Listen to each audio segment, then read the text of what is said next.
Dialogando con el padre Raúl Sánchez. Vamos a analizar entonces el Evangelio para conocer la buena noticia del reino. Somos evangelizadores, tenemos que anunciar la buena noticia. Tenemos que anunciar esa palabra que viene de parte de Dios. Cuando yo hablo así, entonces parece ser que voy a decir unas cosas muy bonitas, muy agradables, hasta me presento muy bien, con mucho decoro, con mucha decencia, como con un impulso a la esperanza. Pero resulta que hay muchas palabras en el Evangelio que analizadas en contexto, pues la buena noticia consiste en que el Señor perdona nuestros pecados. La buena noticia es que el Señor nos tiene una morada preparada, lista, que se está preparando en el reino de los cielos. La buena noticia es que existe una vida con Cristo Jesús después de nuestra muerte. La buena noticia es que Cristo nos manda a evangelizar, ¿no?, a todas las naciones lo que su Padre Dios le mandó a enseñar, a predicar. La buena noticia es que el Señor nos perdona 70 veces 7, es decir, todas las veces, siempre y cuando nosotros le pidamos perdón. Esa es una buena noticia. Pero también la buena noticia es dichosos los perseguidos por causa del reino de los cielos. Dichosos los que tienen hambre y sed de justicia. Dichosos los de puro corazón. La buena noticia también es el que no prefiere a Dios sobre todas las cosas, pues no va a ser discípulo del Señor. La buena noticia también encarna que el que quiera seguirme, pues tiene que tomar su cruz e ir en pos de mí. La buena noticia es que también si no respondemos a los proyectos de Jesús, a la invitación que Cristo nos hace, pues podemos perder nuestra vida, porque Jesucristo es la luz del mundo. La buena noticia es que ustedes son sal y luz de la tierra, son sal y luz del mundo. Pero si la sal se vuelve sosa, es decir, que si usted nota, el Evangelio de nuestro Señor Jesucristo es una buena noticia, pero también es compromiso. Es algo que nos invita el Señor a vivir, pero también hay unas exigencias. Esa es la verdadera predicación, es el verdadero Evangelio. Ahí está.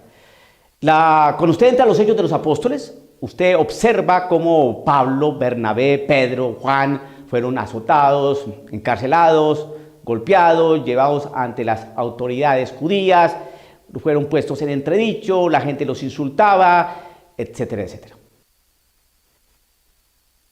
Dentro de esa buena noticia, ellos hacían milagros, prodigios, bautizaban, enseñaban. Pero si usted se da cuenta que la buena noticia que nos quieren lanzar hoy es todas las bondades que vienen de Dios Padre, sin ningún tipo de exigencia ni de invitación a cambio y conversión de Dios Padre para nosotros. ¿Y por qué digo de Dios Padre? Porque ese Dios Padre, sabemos que dice eso porque Jesucristo dice y hace lo que Dios Padre le manda a decir y hacer.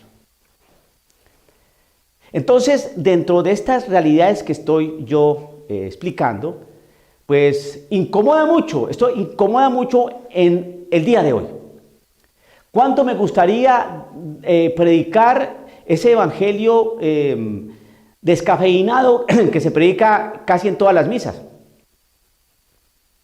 Y lo que yo trato de darles a entender a ustedes, queridos hermanos, que aquí yo no estoy hablando de excelentes predicadores ni malos predicadores, sino el contenido de la predicación. Me explico. Hay excelentes sacerdotes y predicadores que uno dice, qué predicación tan interesante. Oiga, nos hizo reír, nos centró, nos explicó, aprendimos, pero no era la palabra del Señor. Era un discurso psicológico, con contenido psicológico, con una realidad netamente humanista, con un enfoque y una proyección de motivador. Entonces, claro, todo tiene un contenido pues, que entretiene, que uno aprende, obvio, ¿no? Pero que no es cristiano. A eso es donde yo quiero ir. No se trata de que yo esté demeritando los esfuerzos y trabajos de los predicadores, ni más faltaba de los sacerdotes, ni más faltaba, no, son mis hermanos sacerdotes, son predicadores laicos que se esfuerzan por evangelizar. Pero ¿qué es lo que están evangelizando? ¿Qué es lo que están anunciando? Es lo que yo me pregunto. Yo me pongo a escuchar diferentes homilías y yo digo, ¿y este sacerdote cuándo va a hablar de lo que se leyó allí? No tocó la primera lectura, no tocó ni siquiera un salmo, la segunda lectura ni siquiera la pasó por encima, no, hizo algún énfasis, perdón, o más bien la pasó por encima, y el evangelio, pues un toquecito por allí. ¿En qué se desgastó la homilía o cómo se desarrolló la homilía? En cuestiones de orden personal, anécdotas, cuestiones netamente puntos de proyección humana, de cuestiones de orden psicológico, de toda la iniciativa que tiene el hombre, de todo lo que... Y Cristo Jesús y el Evangelio, lo que se proclamó ahí, nada, nada. Entonces, ¿por qué hago este tipo de exhortaciones? Hermanos, porque es que en la misa se tiene que escuchar la palabra de Dios, no la palabra del hombre. Se tiene que escuchar la palabra de Cristo Jesús, no la palabra del predicador y del cura. Nosotros estamos dados para predicar la palabra de Dios. Entonces, cuando yo digo qué es lo que nos están predicando, a veces la gente dice, es que usted se cree muy buen predicador. No, yo no estoy hablando de que soy buen o mal predicador, estoy hablando del contenido de lo que se está predicando. A eso es que me refiero. Por eso vuelvo y repito, existen excelentes predicadores, pero son grandes motivadores. Y se presentan, y aleluya hermano, y Cristo vive, y ¿quién dice amén? Y todo el mundo va amén. Pues sí, hermanos, entonces, como vemos, aquí la responsabilidad con nuestro entorno tiene que ser una responsabilidad que nos invite a mirar al hermano con mucha atención. Entonces todos tenemos que trabajar unidos. Tenemos que mirar ese proyecto, ¿no?, para construir el dispensario. Todos nosotros tenemos que reunir los dineros, los fondos y estas cuestiones. Entonces me acuerdo una vez y entonces se va por allí. Otros, pues sabemos que estamos en una realidad bastante compleja en la iglesia. Y tenemos que fijarnos en los rostros. Por ejemplo, miremos el rostro indígena. Por eso la iglesia debe tener un rostro indígena. Entonces uno se pregunta, ¿y eso dónde está en el Evangelio? El Evangelio más bien nos dice que en Cristo Jesús ya no hay diferencia. No tenemos que mirar ningún rostro indígena, porque si miramos un rostro indígena, o que la iglesia debe tener un rostro indígena, entonces quiere decir y los que tienen rostro asiático, o los que tienen rostro negro, o los que tienen rostro europeo, entonces ¿ellos qué? O los que son mulatos, entonces ¿qué pasa con ellos? La iglesia no tiene que tener un rostro indígena. La iglesia debe buscar y mirar el rostro de Cristo. Eso sí es evangelio. El divino rostro. Fue masacrado, lacerado, que hasta perdió su figura de hombre. Eso es lo que tiene que predicar. Eso está ahí en la Sagrada Escritura. Entonces, que ustedes no lo envuelvan con discursos humanistas. Humanistas es que el hombre está de primero y todo se trabaja para el hombre y desde el hombre. El pobre, parado,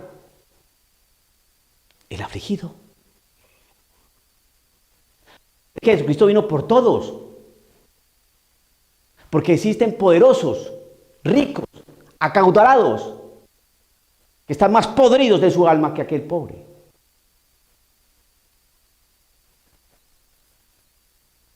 Jesucristo tiene una preferencia por los pobres, es claro. Pero Jesucristo también dice, es que pobres siempre habrá entre ustedes. Yo lo que quiero es que ustedes se salven y lleguen al conocimiento de la verdad, pobres, ricos, blancos, negros, bonitos, feos.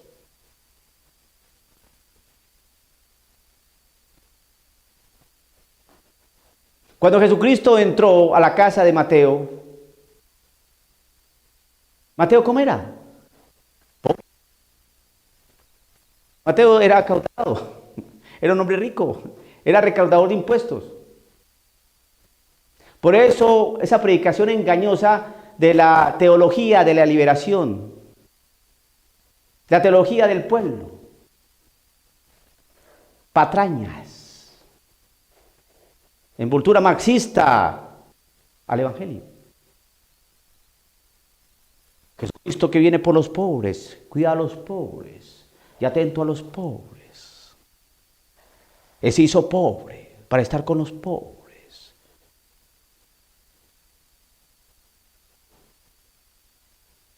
Jesucristo vino por todos nosotros.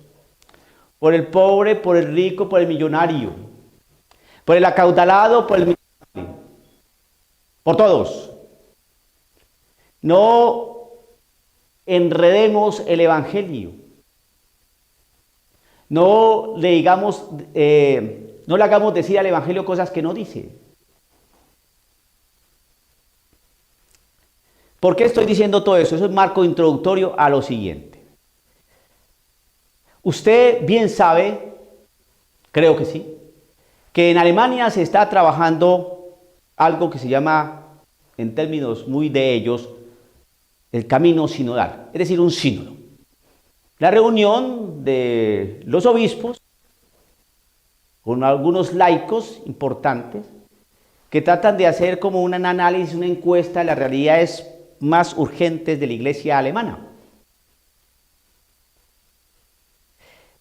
Todo sínodo es eso, es como una consulta, ¿no?, que hacen los obispos en sus diócesis con la gente para tratar temas de orden pastoral, de orden de evangelización. Cómo llevar a efecto el evangelio a diferentes sectores, diferentes ambientes de una realidad cultural de determinados diócesis, determinados pueblos. Se hizo hace poco una en el Amazonas. Ahorita se está haciendo otro sínodo en Alemania. Y dentro de las cosas maravillosas que salen en este sínodo, son cosas como estas. Y esto es importante anunciarlo porque soldado avisado no muere en guerra.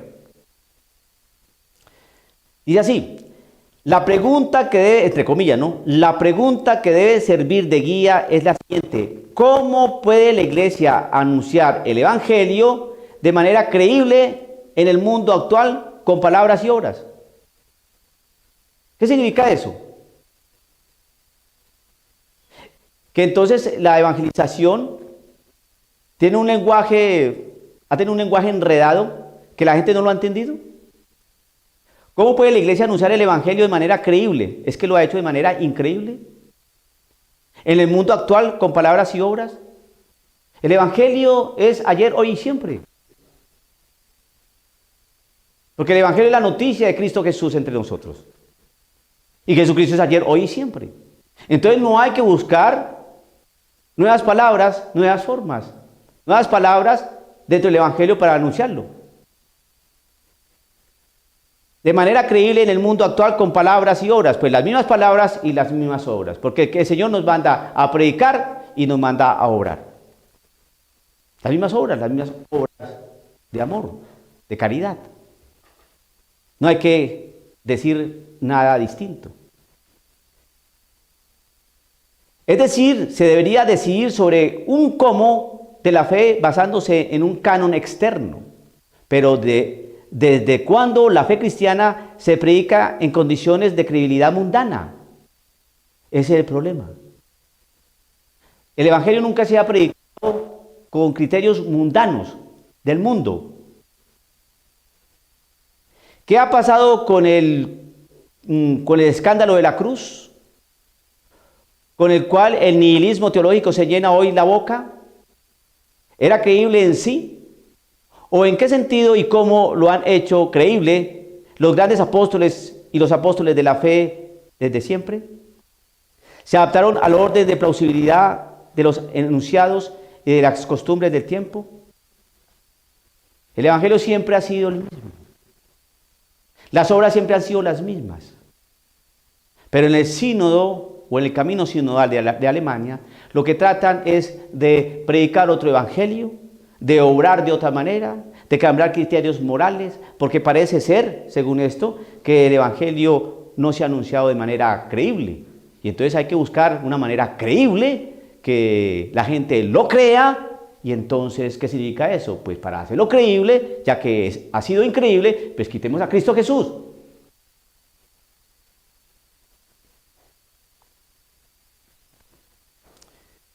Dentro de las categorías por las cuales Jesucristo viene a traer división y viene a traer espada, es por lo siguiente. Esto lo leí yo ayer, si no estoy mal, en un video. Lo trae un artículo de Aleteya que dice así: la manera de hablar de Jesús, el divino maestro, es difícil muchas veces elevada, hecho que algunos entienden y otros no. Unos acogen y otros no.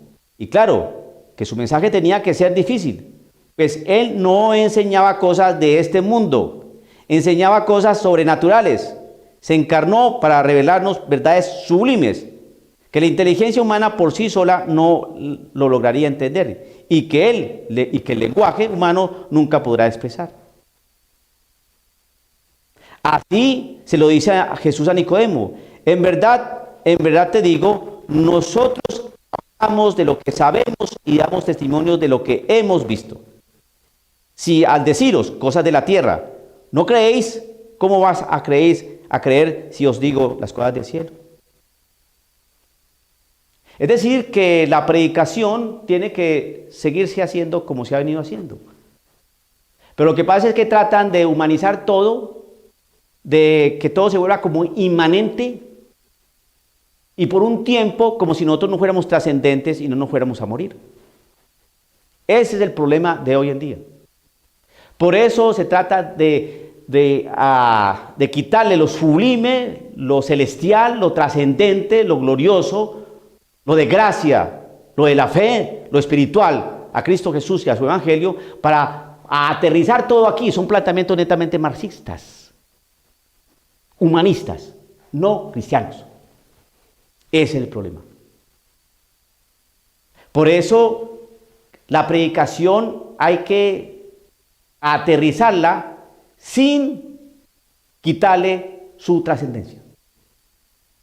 ¿Aterrizarla en qué sentido? Que hay que mostrarle esta realidad trascendente a la gente de acá. Pero no quiere decir que yo, para que la gente de acá entienda, le quito lo trascendente, para que la gente lo entienda. No. Tengo que aterrizarlo porque estamos hablando a personas humanas. Pero tenemos que hablar de cielo, tenemos que hablar de infierno, tenemos que hablar de purgatorio, tenemos que hablar de vida eterna, de condenación eterna. Tenemos que hablar de eso, de cielo, de gracia, de fe, de milagros, eso. Pero no, todo se ha vuelto aquí demasiado plano, terreno.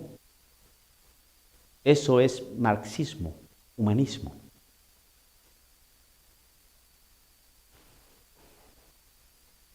Quitemos a Cristo Jesús, quitemos a Dios, y entre menos hablemos de cosas trascendentes o trascendentales o celestiales, concepciones virginales, ángeles, multiplicación de panes, peces, que caminó por el agua, que resucitó en cuerpo, que ascendió a los cielos, que si le apareció un ángel, que... Quitemos eso. Ese lenguaje no lo entiende nadie hoy. Hablemos cosas distintas, que José y María tuvieron relaciones sexuales y puntos, porque se querían mucho y María está muy enamorada, como dijo la monjita Lucía Caram. Pues ella resultó ser más teóloga que la misma iglesia en 2000 años de historia y de dogma mariano. Entonces, esos lenguajes son así. No, pues no sabemos lo que dijeron los evangelios porque en aquella época no había grabadoras.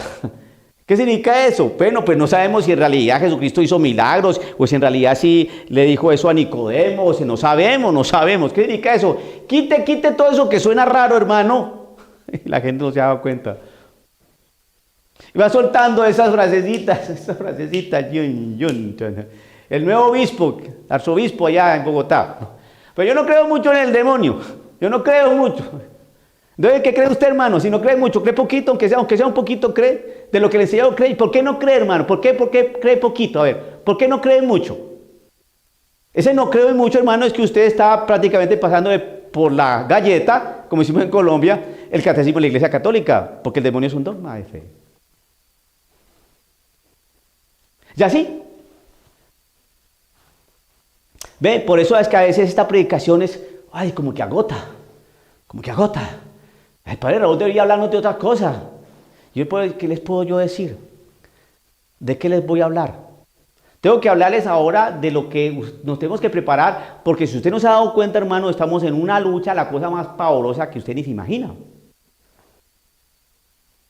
Si usted quiere vivir su vida cristiana ahí en el sofá, viendo televisión, llegó la hora de ir a misa, fue a misa, escuchó el sermón, pasó a comulgar, dio la ofrenda, salió de la iglesia, se fue a comer con su familia a un pueblo cercano, en la misma ciudad, o regresó a su casa porque usted es pobre y solamente a comerse ahí la comida del pobre, a ver televisión durante toda la tarde, y al otro día seguir una vida, o si usted es de los cristianos un poco más movidos, que pertenece a un grupo de iglesia, que entonces ahorita como no pueden hacer nada, o no podemos hacer nada porque estamos con este enclaustramiento tan pavoroso, pues no se pueden reunir los grupos ni nada, entonces usted ¿qué está haciendo? Y cuando antes todo estaba bien, tú estaba contento con su grupo, asistía a los eventos y todo esto, pero parece ser que la gente está ajena a todo esto. Y con lo que salen es con lo siguiente: Padre, yo creo que a usted le falta confianza en el Señor. Porque toco estos temas, me falta confianza en el Señor. No porque confío en el Señor, es que tengo que anunciar estos temas. Porque confío, porque Él habló de una apostasía y la estamos viviendo. Es porque confío en la palabra del Señor que tengo que anunciar. Es porque confío en el Señor que tengo que anunciar estas palabras en medio de lobos. Porque eso lo dijo el Señor. Porque confío en el Señor es que sé que voy a ser perseguido. Porque el Señor dice, salten de contento cuando sean perseguidos por causa de mi nombre. No. Porque confío en el Señor, confío mucho. Y como confío tanto, tengo que anunciar la buena noticia del reino. Y eso implica persecución.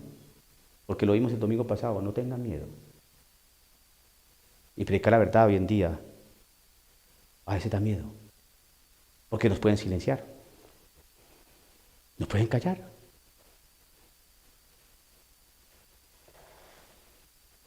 Dialogando con el padre Raúl Sánchez.